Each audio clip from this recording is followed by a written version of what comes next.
The woman on the bench had been listening for 43 minutes. She sat perfectly still in her black robe, hands folded over a yellow legal pad she hadn't written on since the first witness took the stand.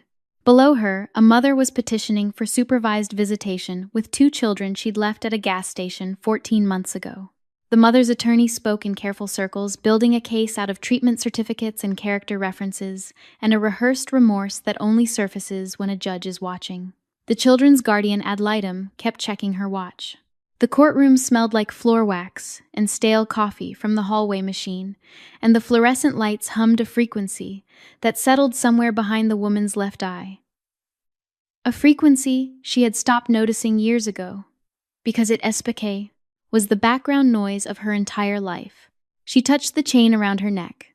A quarter hung from it, tarnished and worn thin at the edges, the kind of coin you'd walk past on a sidewalk without bending down. Her thumb traced the profile of George Washington, while the mother's attorney argued that his client had completed a residential treatment program, that circumstances had materially changed, that the children needed their mother. The woman on the bench studied the mother's face. The mother was crying. She had rehearsed the tears, or at least practiced their timing, because they arrived at predictable intervals during her attorney's pauses, swelling and receding like a tide that operated on a schedule. The woman on the bench had catalogued this performance before. 47 custody disputes that year, 12 termination hearings, 3 emergency removals where she'd signed the orders at 10 o'clock at night from her kitchen table while a pot of tea went cold beside her. Every case was different. Every parent's desperation was identical. She asked the mother one question. "When was the last time you called your children?" The attorney started to answer. The woman on the bench raised one finger and the attorney stopped. The mother blinked. The tears paused. The social worker said, "I should wait until." The woman on the bench had her answer. She ruled. Petition denied. Visitation would remain suspended pending a new psychological evaluation, and the children's current placement would continue under the supervision of the Department of Family and Children Services. The mother screamed. The bailiffs moved. The courtroom emptied like a theater after a performance no one had asked to see. That woman was me. My name is Priya Desmond. I am 34 years old, a family court judge in Fulton County, Georgia, and the youngest person to hold this bench in the county's history. I handle the cases nobody wants. Custody disputes that drag on for years until the children in question are old enough to speak for themselves and say things that make grown attorneys look away. Parental rights terminations where both sides leave the courtroom destroyed and neither side leaves whole. Child welfare reviews where the best possible outcome is still someone's tragedy.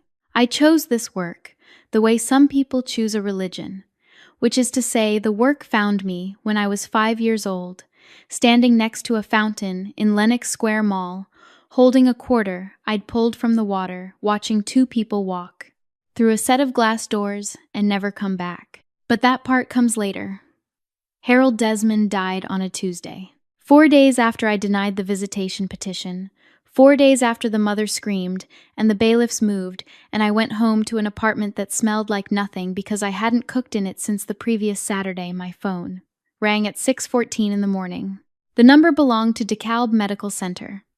Harold had collapsed in his garden while pulling weeds from the tomato bed. Massive cardiac arrest. He was gone before the ambulance turned onto his street. I drove to his house in Decatur with both hands on the wheel and the radio off. The route was 12 minutes. I had driven it hundreds of times, thousands of times, since I was a teenager with a learner's permit, and Harold in the passenger seat saying, "Signal first, then check." And the streets were the same streets, and the traffic lights changed on the same timers, and the world continued to operate as though the man who had built my entire existence had not just ceased to exist inside it. Harold's house was a 3-bedroom ranch with a paid-off mortgage, a garden he tended every morning before work for 30 years, and a kitchen where the Saturday egg pan hung on the 3rd hook from the left. The coat rack in the hallway still smelled like him. Sandalwood and something green like the inside of a greenhouse, a scent I had associated with safety since I was 6 years old and did not know any other word for it. I stood with my hand on his corduroy jacket, the one he'd worn for 20 years, the one with the fraying cuffs he refused to replace because it still works. Priya and I breathed in until my lungs couldn't hold any more of him, And then I breathed in again. The kitchen was exactly as he'd left it. The pan on its hook, the dish towel folded on the counter, the table with the nick in the corner where I'd dropped a casserole dish at 15, and he'd said the table has character now instead of getting angry. The window over the sink looked out onto the garden where the tomato cages were leaning sideways because Harold wasn't there to straighten them and the herbs along the fence were starting to go wild. Every Saturday for 29 years, Harold had made eggs in this kitchen. When I was small, he let me crack them, and I always got shell in the bowl, and he picked the pieces out with fingers that were too large for the task, but somehow managed it anyway. When I burned them, which happened every single time until I was 12, and figured out the difference between medium and medium-high, he ate them. He would take a bite chew with the deliberation of a man sampling something at a restaurant and say one word, "Perfect." I took the pan down, turned the burner to medium-high because some habits are harder to break than others. Cracked 2 eggs, burned them, stood at the counter and ate them, standing up, looking at the garden through the window, looking at the empty chair at the table, looking at nothing. "Perfect," I said to a kitchen that had no one in it to answer. Harold's desk was in the second bedroom he called his office, though it was really a room where file cabinets went to retire. He had been a civil engineer for DeKalb County for 32 years. He designed drainage systems. He reviewed construction permits. He drove a 2009 Honda Civic that he washed every other Sunday with a bucket and a sponge because he said car washes were a waste of money. He owned 3 ties, rotated them on a schedule only he followed, and wore the blue one on days that mattered. He never remarried after his first wife Ellen died of ovarian cancer 2 years before he adopted me. He was the quietest man I had ever encountered, and every sound in his house was a record of his presence, and standing in his office with the morning light cutting through the blinds, I could hear the refrigerator humming and the wall clock ticking and the foundation settling and nothing else, because nothing else was left. The folder was in the second drawer, labeled Estate in Harold's precise block print. Inside his last will and testament prepared by an attorney named Charles Whitaker, dated 3 years prior. I opened it on the desk and read the first page. Everything to Priya Desmond, sole beneficiary. The estate was valued at $2,700,000. I read the number. I read it again. I read it a third time. Harold drove a 2009 Civic. He wore 3 ties. He lived in a ranch house in Decatur and used coupons at the grocery store and mended his own clothes. $2,700,000. 32 years of an engineering salary deposited into index funds and left alone to do what money does when nobody touches it. Compound interest and a paid-off house and a life lived so far below his means that the distance between what he earned and what he spent accumulated into a number I could not reconcile with the man who had eaten burned eggs without complaint for nearly 3 decades. $2,700,000 was the mathematical equivalent of Harold's love. He had converted patience and discipline and Saturday mornings into a number he would never spend because the number was never for him. It was for the girl he picked out of the foster care system when she was 6 years old and too angry to eat breakfast. At the bottom of the folder, a second envelope. Sealed. His handwriting on the front, steady and clear. For Priya, when I'm gone. I put the envelope in my bag. I was not ready. 6 days later, sitting in Harold's office, surrounded by his filing cabinets and his engineering manuals, and the photograph of Ellen on the shelf, I opened it. Harold's letter began, "Priya, I need to tell you how I found you." The paper was thick, the good stationery he kept in the top drawer for letters that mattered. His handwriting was steady on the first page and shakier on the second, and I would learn later from Whitaker that Harold had written this letter 8 months before his death, when the cardiologist first warned him about his heart and his spine. Harold had responded by going home and writing to me instead of scheduling the surgery they recommended. Harold wrote that in March of 2002, he was volunteering on a foster care review board in Fulton County. A caseworker mentioned a 5-year-old girl who'd been found alone in Lenox Square Mall. She had been standing next to the fountain for 3 hours before a security guard noticed that the small girl with the swollen eyes had not moved, had not called out, had not asked a single person for help. She had a quarter in her right hand. She would not let go of it. The girl's parents, Harold wrote, were named Vikram and Sunita Kapoor. They had told her to wait by the fountain while they went to look at something. They walked out of the mall, got into their car, and drove to their apartment in Marietta. They did not report her missing. They did not return. A police report was filed by mall security. 3 weeks later, the Kapoors appeared at Fulton County Court and signed a voluntary surrender of parental rights. Dated May 14, 2002. Harold had obtained a copy from the court records. He kept it in the filing cabinet. "They didn't lose you," Priya Harold wrote. "They left you. I need you to know that because someday someone might try to tell you differently." Harold asked to meet me through the foster agency. The caseworker warned him. The girl was difficult. She cried through the night. She refused meals. She screamed when men raised their voices or moved toward her too quickly. Harold told the caseworker he was familiar with all of those things, and could he please just come by on Thursday. He came to the foster home at 2 in the afternoon. I was sitting on the floor in the common room, not playing, not reading, not interacting with the other children, just sitting with my back against the wall and my hands in my lap.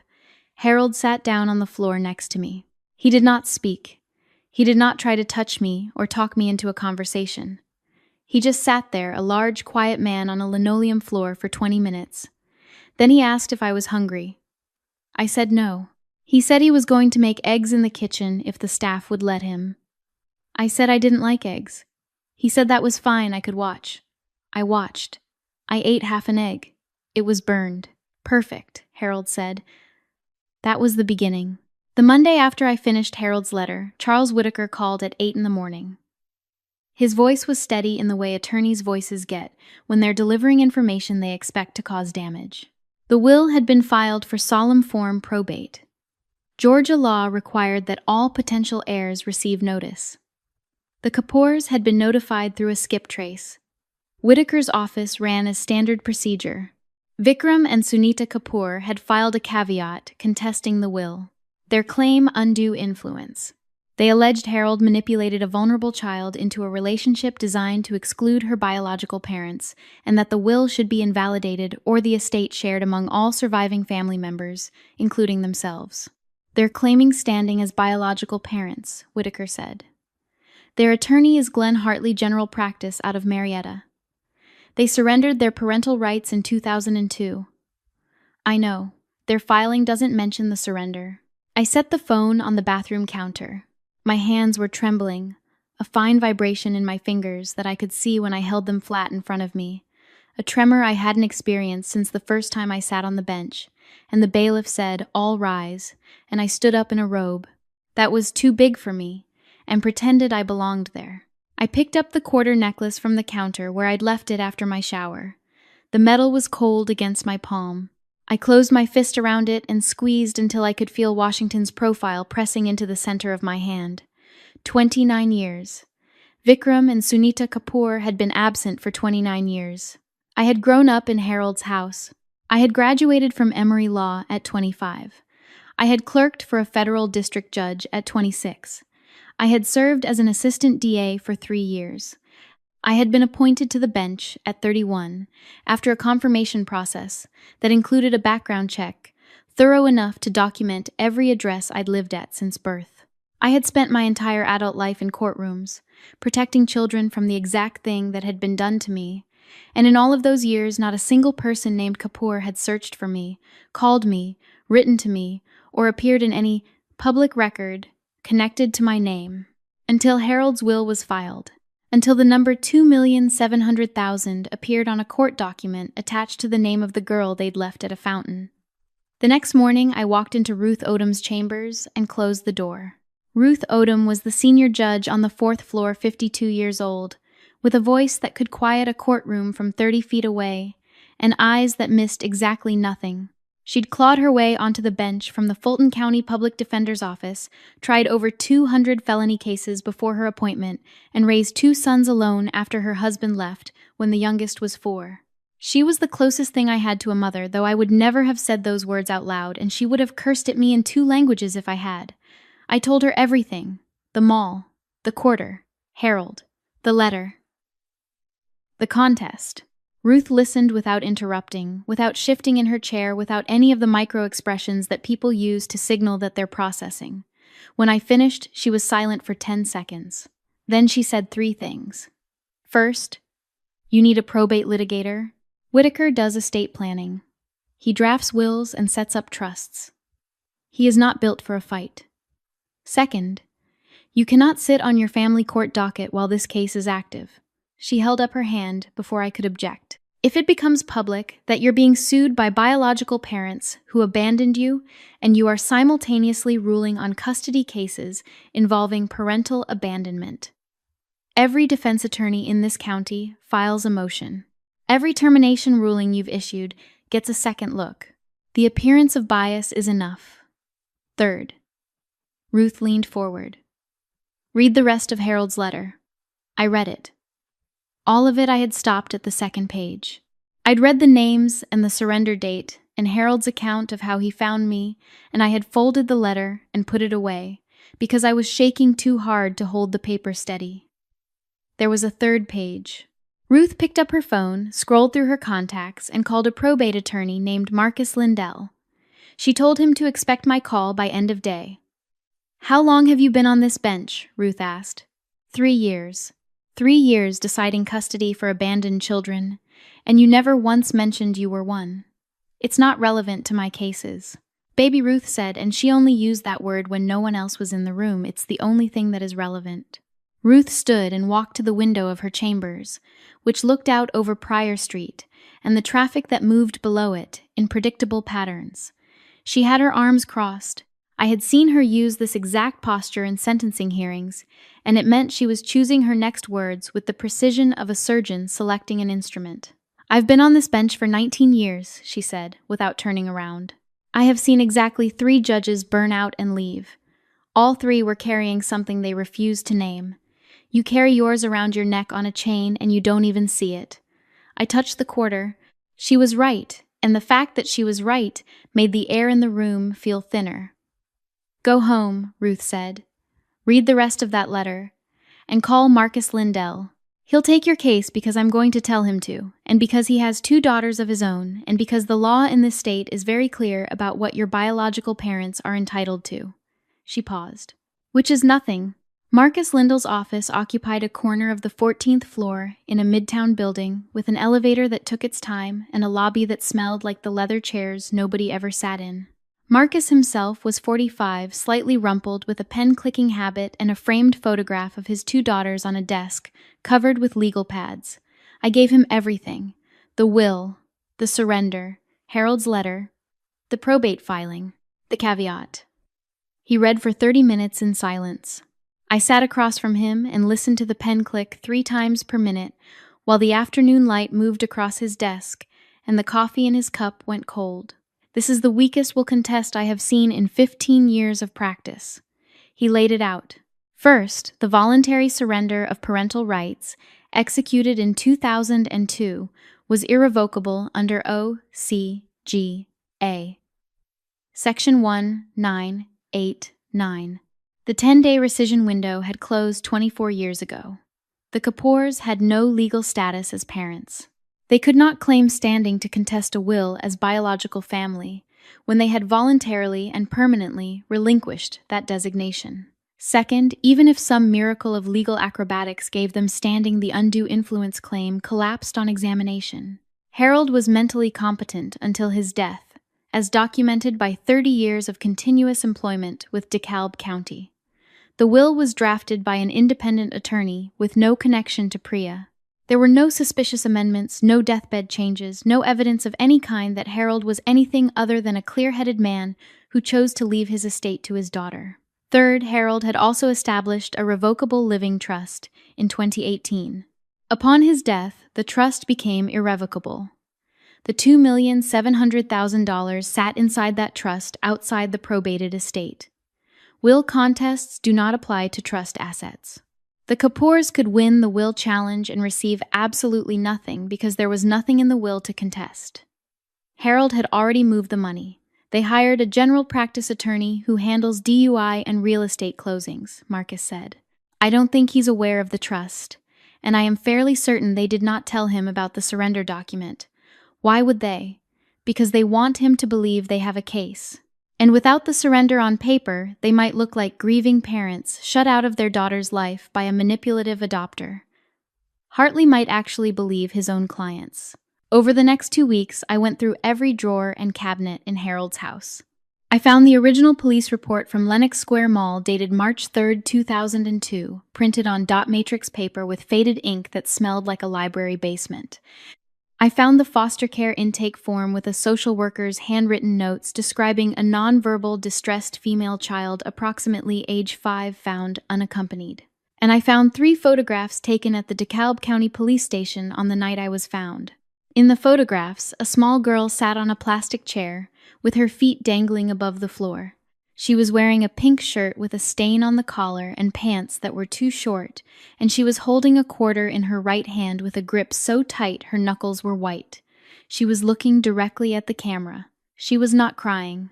Her eyes were swollen and dry, emptied out the eyes of a child who had run through every tear available to her and arrived at a place beyond tears where the only thing left was waiting. I held the photographs in Harold's kitchen, standing in the spot where he used to stand when he cooked.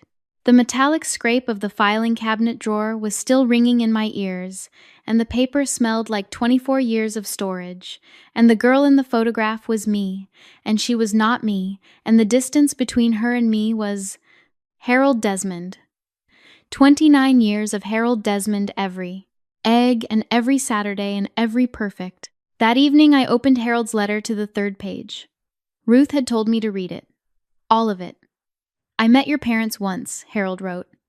In 2004, 2 years after the adoption was finalized. They came to the adoption agency and asked to speak with a counselor. Not to ask about you, not to inquire about your health or your school or whether you were happy. They asked whether surrendering their parental rights had forfeited any financial benefits, tax credits, or government assistance they might have been entitled to if they had kept you. Harold's handwriting was very steady on this page, steadier than the others, as though he had needed to be careful with each word. The caseworker told them no. There were no financial benefits attached to a surrendered child. They left. I was in the next room. The door was open. I heard every word. I set the letter down on the table. In 2004, I was 7 years old. I was in 2nd grade. I was learning to ride a bicycle in Harold's driveway. I had a best friend named Tanya, whose mother made lemonade that was too sweet.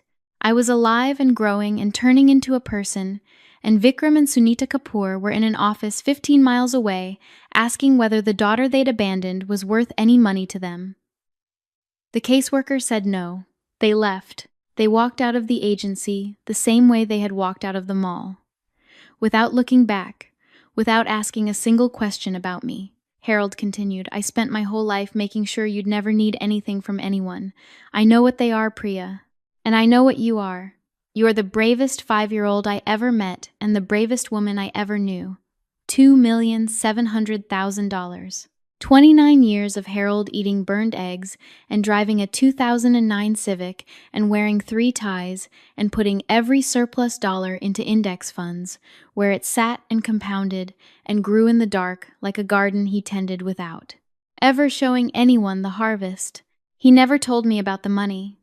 He never told me about the Kapoor's visit. He kept both secrets for the same reason.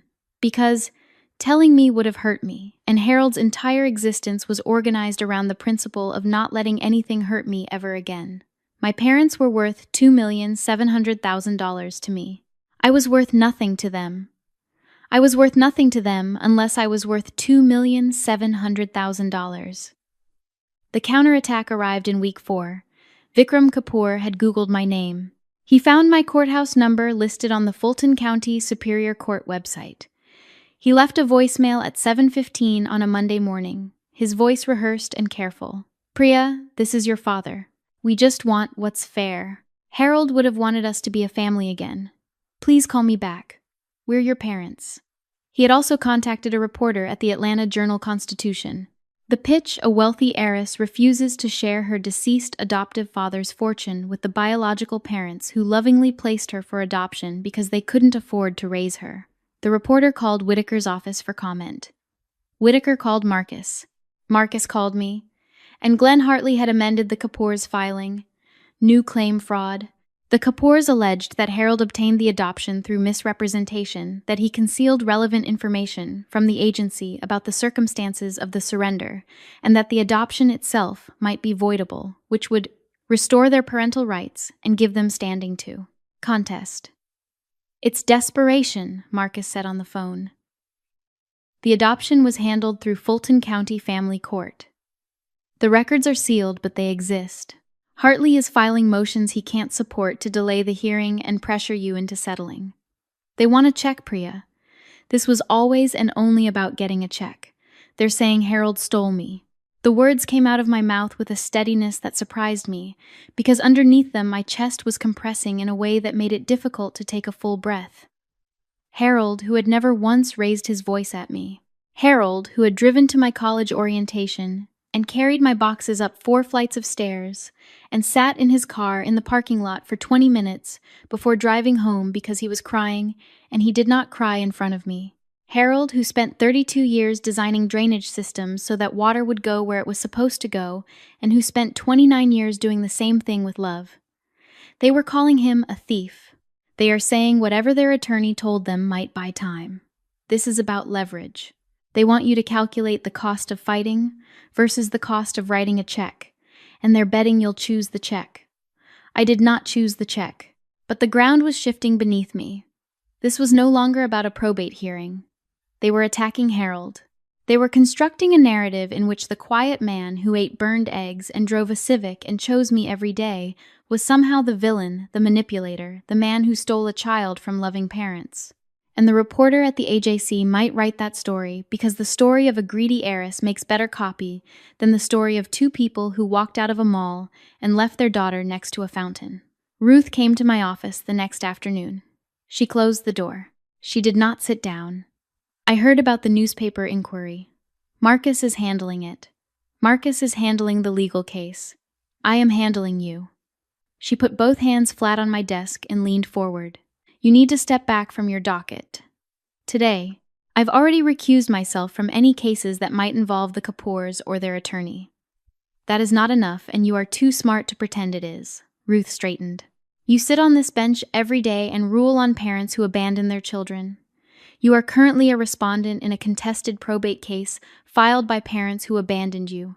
If Hartley connects those dots, and he will, because the AJC inquiry will eventually lead someone to your courtroom bio, he files a motion arguing that every one of your 12 termination rulings this year was driven by personal bias against abandoning parents. Every one of those families gets a new hearing. Every one of those children goes back into the system while the appeals are processed. The room was very quiet. I could hear the ventilation system cycling and a door closing somewhere on the floor below us, and the distant sound of a phone ringing in an empty office. Those are my cases, Ruth. Those are my kids. They are the court's children, and you are Harold Desmond's child. Ruth looked at me with the expression she used when she was about to say something she would rather not say. You need to act like it. After she left, I sat in the courtroom alone. The overhead lights were off. The bench was just wood and a microphone and a nameplate that read, Han, Priya Desmond. I ran my thumb across the raised letters the way I ran my thumb across the quarter, feeling the shape of something that had defined me. 3 years on this bench. The youngest judge in the county. 47 custody cases. 12 terminations. 3 emergency removals. I had built this career as a fortress against the girl at the fountain. Every ruling I issued was a small correction of what had happened to me. A recalibration of a universe that had failed a 5-year-old and then kept spinning. And Ruth had just told me to step away from it. I did not go to Harold's house that week, or the one after it. I worked on the case with Marcus from my apartment, reviewing documents, drafting responses to the amended fraud claim. I slept badly. I ate at irregular hours. I did not cook eggs. The pan in my own kitchen hung on a hook by the stove, and I looked at it every morning and walked past it.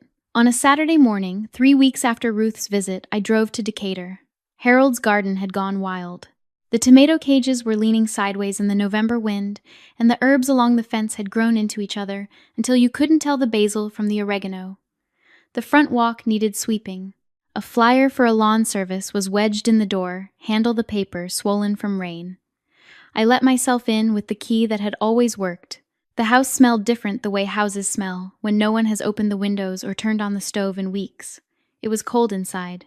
November in Decatur, and Harold was not here to adjust the thermostat, and the house was cooling degree by degree into something that resembled storage rather than home. I stood in the kitchen. The pan was on the third hook. The table had its nick. The window showed the garden. I did not take the pan down. I did not turn the burner on. I pulled out a chair and sat at the table and put my hands flat on the oak surface and closed my eyes.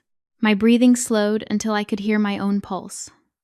The tick of the wall clock, the settling of the foundation, the refrigerator humming in its steady monotone.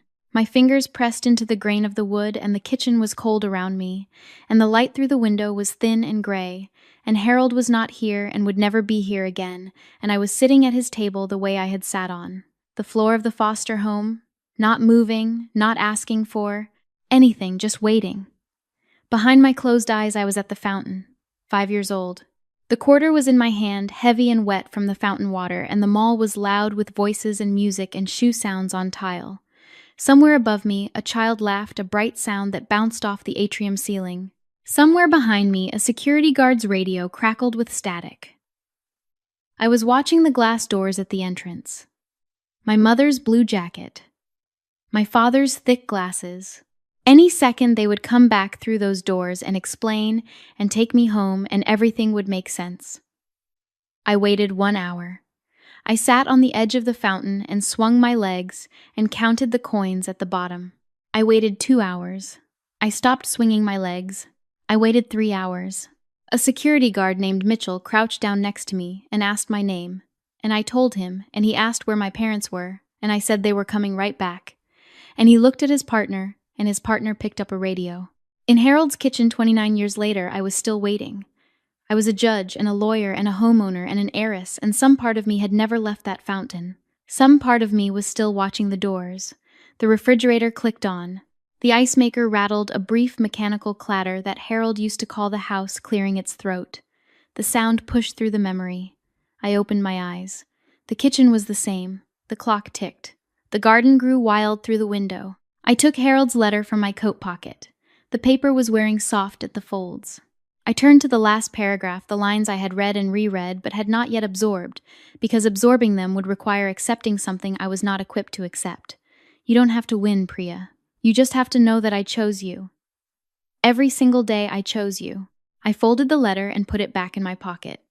I pressed my palms against the table and pushed myself up. The chair scraped the floor, a sound that had once meant Harold was standing to clear the dishes, and my body carried the motion the way it carried everything. Harold had taught it how to stand, how to eat, how to hold a fork, how to walk into a courtroom and own the silence. I looked at the pan on its hook, and the table with its nick, and the garden through the window, and something loosened in my chest. Not suddenly, but slowly, like a knot that has been worked at for years and finally gives. Harold did not leave me money. He left me proof. I drove to Marcus Lindell's office. I want to change the approach, I said from the doorway.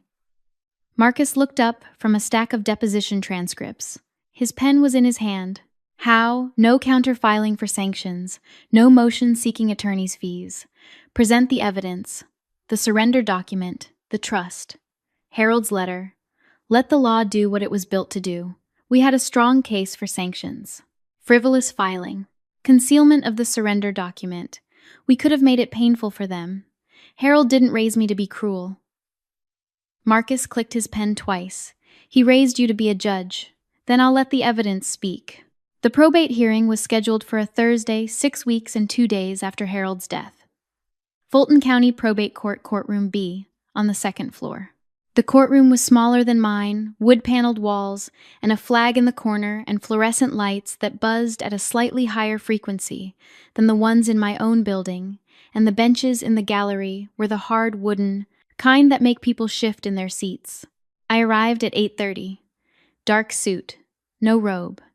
The quarter necklace hung below the collar of my blouse, visible if you were looking for it. Marcus was already at the respondent's table with his briefcase open and 3 folders arranged in the precise order he would present them. At 8:40, the Kapoors walked in. Vikram was wearing a suit that did not fit him, the jacket wide across the shoulders and the pants breaking too far over his shoes. His glasses were thick, the kind with progressive lenses that make your eyes look like they belong to a slightly different person depending on the angle. His hair had thinned to a gray shadow. He moved stiffly, favoring his left side, and he held Sunita's elbow as they walked down the aisle as though they were entering a church rather than a courtroom. Sunita was smaller than I had pictured. She wore a dark salwar kameez with a dupatta wrapped around her shoulders, and her fingers worked the fabric the way my fingers worked the quarter chain. I watched her hands. They were my hands. The same small bones, the same nervous, restless motion, the same instinct to hold on to something when the ground was unsteady. She did not look at me. Glenn Hartley sat between them with a manila folder and a legal pad. A man who had taken this case because a couple from his neighborhood asked him to help their daughter's family get what was fair, and who was about to discover that his clients had not told him the truth about anything. Judge Coleman called the case. In the matter of the estate of Harold Raymond, Desmond deceased. Marcus stood. He presented the will first. Proper execution. Independent attorney. No amendments within 5 years of death. Harold's employment records demonstrating continuous mental competency through age 69. Hartley objected. The petitioners were never notified of the will's existence. The petitioners had no legal relationship to the testator, Marcus said without inflection. Marcus presented the second document. He placed it face up on the table where Hartley could see it. The voluntary surrender of parental rights dated May 14, 2002. Signed by Vikram Kapoor in blue ink. Signed by Sunita Kapoor in blue ink. Witnessed by a court clerk named Angela Hodges. Filed with Fulton County. Irrevocable after 10 days under O.C.G.A. Section 1989. 24 years, irrevocable. Hartley's expression shifted. It was the expression of a man who has just stepped off what he assumed was solid ground and found air beneath him. He turned to Vikram. Vikram's jaw tightened, and his hands gripped the edge of the table, and he did not look at his attorney. Marcus presented the trust document. A revocable living trust established by Harold Desmond in 2018, naming Priya Desmond as sole beneficiary and successor trustee. Upon Harold's death, the trust became irrevocable. $2,700,000 in assets held within the trust corpus outside the probated estate, not subject to will. Contest, not subject to caveat, not reachable by any claim the petitioners had filed or could file. Hartley stared at the trust document. He had not been told about this. He had taken on a case built on things his clients chose not to mention, and the case was disintegrating in front of him, document by document, like paper held over a flame. He asked for a recess. Judge Coleman denied the request. Marcus entered the final piece of evidence. Harold's letter, all 3 pages submitted as Respondent's Exhibit D. The letter detailed Harold's discovery of Priya through the foster care system, the circumstances of the adoption, and the 2004 visit. The visit where Vikram and Sunita Kapoor walked into an adoption agency and asked whether their surrendered daughter was worth any money. Vikram stood up. His chair scraped the floor. His voice was tight and loud and carried to every corner of the small courtroom. That is not what happened. We were worried about her. We wanted to see her. We wanted to know if she was safe. Marcus said nothing. He let the letter sit on the evidence table. Sunita, who had not spoken a single word during the proceeding, who had sat with her hands in her lap and her dupatta twisted around her fingers, looked down at the table. She twisted the fabric once. Twice. Then she said in a voice so quiet that the court reporter leaned forward and asked her to repeat it. I almost went back. The courtroom held the sentence the way a room holds sound after a bell rings. Almost. She almost went back to the mall. She took 3 steps toward the entrance. Vikram grabbed her arm. She did not go back, and in 29 years she had polished those 3 steps into something that resembled courage, had told herself the story of almost returning so many times that it had calcified into a substitute for the thing she did not do. Almost. The word that measures the distance between what you could have been and what you chose to be. Judge Coleman asked if there were further witnesses or evidence to present. Hartley looked at his blank legal pad. He did not respond. The courtroom door opened. A man in a gray suit entered the gallery from the hallway, a lawyer from one of the courtrooms on the fourth floor, someone I had seen in the elevator and the parking garage and the courthouse cafeteria for 3 years. He was looking for a seat. He saw me at the respondent's table. He nodded the way colleagues nod when they pass in a corridor, and said in a voice meant to be polite, but carrying clearly across the small room, "Good morning, Judge Desmond." Hartley's head turned. Vikram's head turned. Sunita looked up from her hands. "Judge." The word crossed the courtroom like a crack, spreading through glass. Hartley looked at me. He looked at Judge Coleman on the bench. He looked back at me. I could see the calculation assembling behind his eyes, the sudden understanding that the woman at the respondent's table was not an anonymous adoptee, not a nobody, not a girl who had stayed broken in the shape they had broken her. I was a sitting judge in the building next door. I was a colleague of the man who had just greeted me.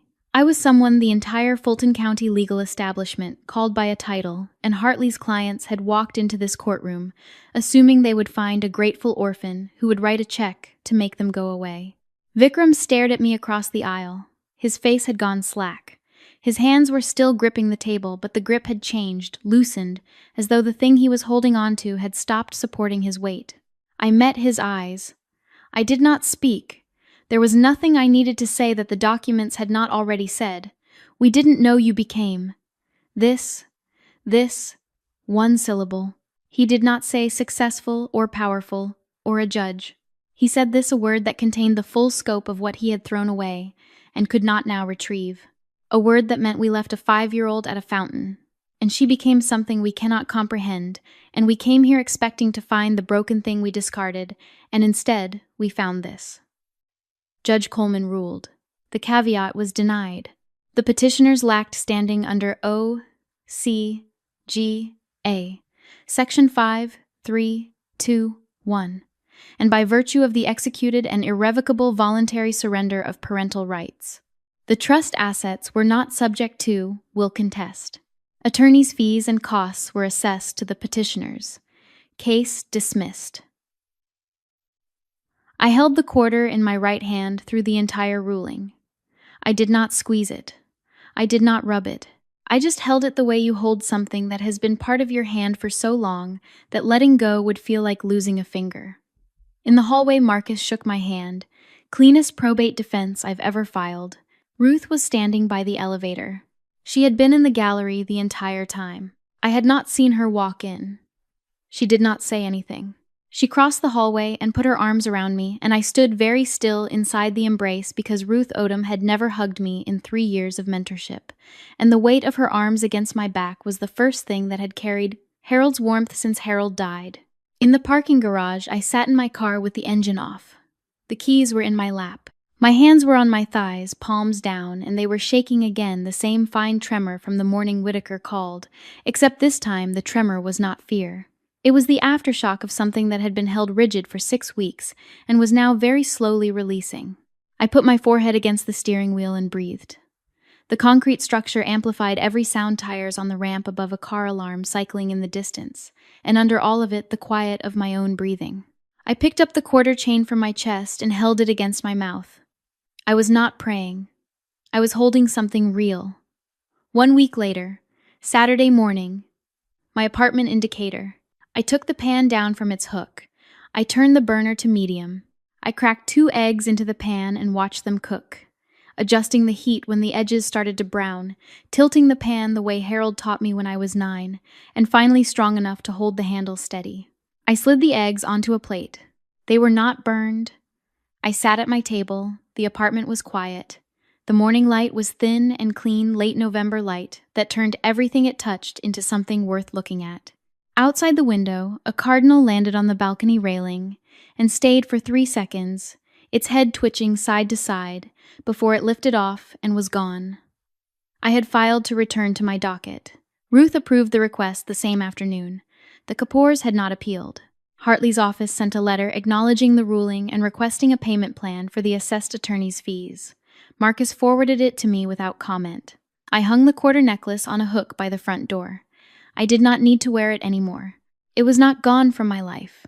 It was where I could see it every time I came home, a small, tarnished coin catching the light from the hallway, and that was enough. The gavel was back on my bench. Harold's letter was in a frame on the bookshelf. The pan was on its hook. Everything was where it belonged. The eggs were perfect. 4 months later, I sat on my bench and listened to a grandmother petition for temporary custody of her 3-year-old grandson. The boy's parents were both incarcerated. The grandmother was 61, worked part-time stocking shelves at a Kroger in Conyers, and had driven 45 minutes through morning traffic to stand in my courtroom without an attorney holding a folder of documents. She had organized with color-coded tabs. Her hands shook when she held the papers. She apologized 3 times before she finished her first sentence. She called me, Your Honor, the way people do when they've practiced it in the car on the way over. I walked her through the process. I asked the questions the court needed answered, and I gave her time to find the words. When she stumbled over the legal terminology, I translated it. When she cried, I waited. When she apologized for crying, I told her there was nothing to apologize for in this courtroom. The attorneys in the gallery exchanged glances. Judge Desmond was different than she had been 6 months ago. Not softer exactly. Something more precise than soft. Clearer, as though a pane of glass that had always been between her and the people in her courtroom had been cleaned, and the view on both sides was sharper now. I granted the petition, temporary custody to the grandmother with a 6-month review. The grandmother pressed both hands together and looked at the ceiling, and then she looked at me, and in her eyes was something I had seen in Harold's eyes once 28 years ago in a foster home common room, the expression of a person who has just been told they can take a child home. Thank you, Your Honor, she said. You don't need to thank me. You need to go pick up your grandson. She left the courtroom holding the folder against her chest, the way some people hold infants, as though the papers inside were the child himself, and I sat on my bench for a full minute after the courtroom emptied, listening to the important. Fluorescent lights hummed their steady frequency, and the sound was the same as it had always been, and I was the same, and I was different. After court, I drove to Lenox Square Mall. I had not been there since I was 5. The mall had been renovated multiple times, expanded and refitted with skylights and marble, and stores that hadn't existed when my parents left me next to the fountain. But the fountain was still there, different tile around the basin, different coins at the bottom, shinier than the one I'd taken. The same sound. Water falling on water. A constant cycle of collapse and renewal. I sat on the nearest bench. I took a quarter from my coat pocket, a new one purchased from no particular memory. I held it in my right hand and listened to the water. Families passed, and couples with shopping bags, and a group of teenagers filming something on a phone. Nobody looked at the woman sitting alone on the bench holding a coin because there was nothing remarkable about her. A woman sitting. A Tuesday afternoon. A security guard walked by. Young, maybe 25, with a radio on his shoulder that crackled with the same static that radios have always produced in this building. He paused. You doing okay, ma'am? I looked up. The radio crackled. The fountain splashed. Just remembering something. He nodded the way people nod when they are satisfied everything is fine and walked on. In my bag, underneath the court files and the lunch I hadn't eaten, there was a letter. Not Harold's. A different letter received 3 weeks ago, postmarked Athens, Georgia. From Meera Kapoor, age 23. My half-sister, a person whose existence I had not known about until Marcus's research turned up 2 additional children born to Vikram and Sunita after they surrendered me, Raj, 26, and Meera. The letter was short. Meera's handwriting was round and careful, each word chosen. I didn't know about you until the lawsuit. My parents never told us. I'm sorry for what they did. I don't expect anything from you. But if you ever want to talk, I'm here, Meera. I had not responded. I had placed the letter on my kitchen counter, propped against the salt shaker, and every morning when I cooked eggs, I looked at it, and every morning I did not open it again, and every morning I did not throw it away. A sister. The word was unfamiliar in my mouth, a room in a house I did not know existed, and I was standing in the doorway, and the light inside was warm, and the decision had not arrived. I put the new quarter back in my pocket. I stood up from the bench by the fountain. The water kept falling coins, glinting at the bottom like small, bright promises nobody would keep. I walked out of the mall through the same glass doors Vikram and Sunita had walked through 29 years ago. The automatic doors slid open with a mechanical hiss, and the November air hit my face, cool and sharp, carrying the smell of exhaust and fallen leaves from the parking lot landscaping. I was walking on my own terms, and there was nobody waiting for me in the parking lot, and that was fine. That was how it was supposed to be. The thing about a courtroom is that everyone in it believes their own story is the true one. I have spent 3 years on the bench listening to people testify under oath about events they have rearranged in their own memories until the rearrangement is all that remains. Mothers who are certain they are good mothers, fathers who are certain they did their best, children who are certain it was their fault. Vikram's story was sacrifice. He told himself he gave me up so I could have a better life, and over 29 years the telling smoothed the rough edges until the story gleamed. When he saw the number 2,700,000 on a court document, the story shifted easily to accommodate it. His sacrifice had paid off, the girl had prospered, and now the original investors deserved a return. Sunita's story was almost 3 steps toward the mall entrance, 3 steps she has replayed and polished until they resemble bravery, when they are only the shadow of bravery shaped like it and empty inside. I almost went back. She said it in a courtroom the way a person confesses to a priest, expecting absolution, expecting the word almost to carry the same weight as the act itself. It does not. Almost is the cruelest word in any language. It is the word for the distance between what you could have done and what you chose. Harold's story was different from all the stories I hear in my courtroom. Harold's story was not about almost or sacrifice or what he deserved. Harold's story was eggs on Saturday mornings and a Civic in the driveway and 3 ties and an index fund and a letter written on good stationery with a hand that was already shaking. His story was choice. He chose to volunteer at the review board. He chose to ask about the girl nobody wanted. He chose to sit on a linoleum floor next to a 5-year-old who would not eat and wait 20 minutes in silence. He chose her every day for 29 years in every burned egg and every school pickup and every Saturday morning until choosing her was not a decision anymore, but the architecture of his life. There are people who love you for what you can give them, and people who love you for who you are at 5 years old with a runny nose and a quarter in your fist. If you are lucky, if you are very lucky, you find one of the second kind. I found Harold. Part of me was waiting for Sunita to fight. To stand up in that courtroom and say she spent 29 years regretting it, that she tried to find me, that Vikram held her back. She did not say those things. She said almost, and that was the truest thing she has ever said, and it was not enough. It will never be enough.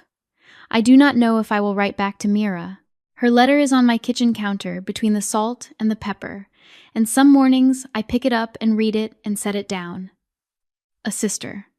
A word I have never used for another person. A door I did not know was there, and the light on the other side is warm, and I am standing in the frame. The quarter is on the hook by the door. Harold's letter is on the bookshelf. The pan is on the 3rd hook. The eggs are cooling on the plate. Mira's letter is propped against the salt. I pick up my fork. The apartment is quiet.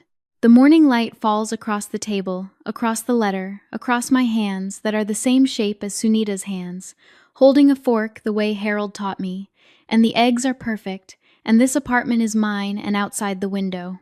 The city is waking up and I eat.